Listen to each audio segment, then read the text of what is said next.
கர்த்தரும் மீட்பருமாகிய இயேசு கிறிஸ்துவின் நாமத்திற்கு மகிமை உண்டாகட்டும்.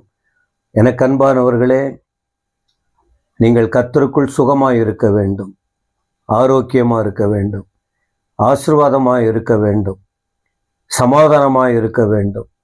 இதற்காக தான் ஆண்டவர் ஒவ்வொரு நாளும் இந்த அழிந்து போகிற உலகத்தில் உங்களை அவர் நேசிக்கிறதினால் அழியாத வார்த்தைகளை கொண்டு உங்களை தெளிவாக்கி நடத்தி கொண்டிருக்கிறார்.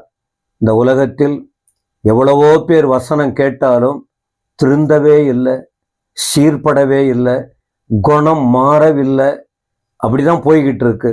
ஆனால் அந்த வசனத்தை கேட்கிற நீங்கள் அப்படி இருக்க வேண்டாம். ஆண்டவர் உங்களை எவ்வளவு அருமையாய் நேசிக்கிறார். போன வருஷம்லாம் காத்து இந்த வருஷம் கூட தொடங்கி இம்மட்டும் அவர் நடத்தி கொண்டு இருக்கிறார். நீங்கள் கவலைப்படக்கூடாது. கீழ்ப்படியாதவங்க போகட்டும்.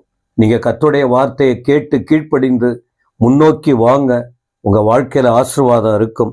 இன்றைக்கும் ஆண்டவர் கொடுத்த அந்த வரிசையாய் சொல்லி வருகிற அந்த வார்த்தை மத்தேயு சுவிசேஷத்தில் 5ஆம் அதிகாரத்தில் 21ஆம் வசனத்தில் இப்படியாய் சொல்லப்பட்டிருக்கிறது.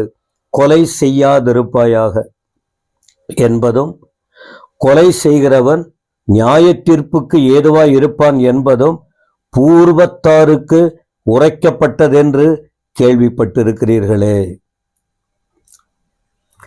ஆண்டவர் என்ன சொல்றாரு பாருங்க, கொலை செய்யக்கூடாது. கொலை செய்கிறவன் கண்டிப்பா நியாய தீர்ப்பு அவனுக்கு இருக்கு. இது பூர்வத்தாருக்கு உரைக்கப்பட்டது என்பதாக அங்கே குறிப்பிடப்படுகிறது.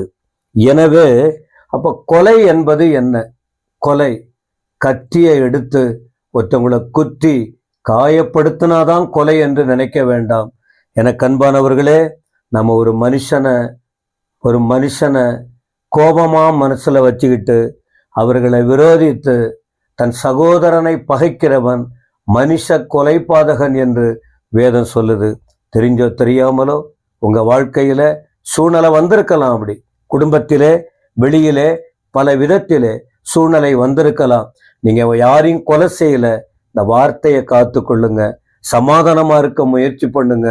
மற்றவங்க மனசு நோகிற அளவுக்கு பேசாதீங்க, கேலி பண்ணாதீங்க, பரியாசம் பண்ணாதீங்க, மற்றவங்களை கஷ்டப்படுத்தாதீங்க. நீங்க நல்லா இருக்கணும். நீங்க யோசித்து பார்த்தீங்கன்னா ஆண்டவர் எவ்வளவு உங்களோட இருக்கிறார். எனவே இந்த வார்த்தையை படிங்க. ஆண்டவர் அந்த வார்த்தைகள், கொலைங்கிற வார்த்தை அவர் எதிர்பார்க்கல, அது வேண்டான்னு சொல்றாரு.